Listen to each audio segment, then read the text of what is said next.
মুখোপাধ্যায় পরিবারের পূর্বপুরুষরা ছিলেন যশোরের বাসিন্দা, যা বর্তমানে বাংলাদেশে অবস্থিত। এই বংশের আদিপুরুষ ছিলেন রামরাম মুখোপাধ্যায়। ওনার পুত্র ছিলেন শ্যামরাম মুখোপাধ্যায়, আর তারই পুত্র শ্রী খেলারাম মুখোপাধ্যায়।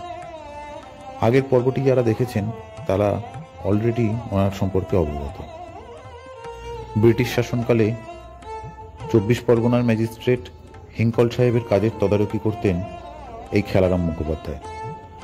তার নিখুঁত কাজ ও দক্ষতায় খুশি হয়ে ব্রিটিশ সরকার তাকে কিছু জমিদান করেন, আর সেই স্থানেই তৈরি হয় মুখোপাধ্যায় পরিবারের জমিদার বাড়ি।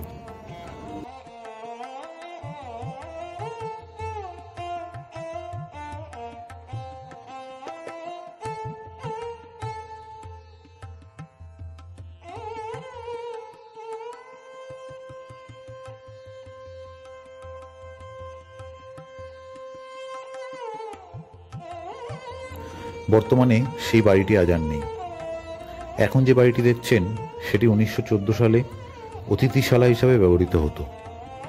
পরে সম্পত্তি ভাগাভাগিতে বড় তরফের সন্তান গিরিজা প্রসন্ন মুখোপাধ্যায়ের ভাগ পড়ে এবং সেই থেকেই এখানে বসবাস শুরু হয়।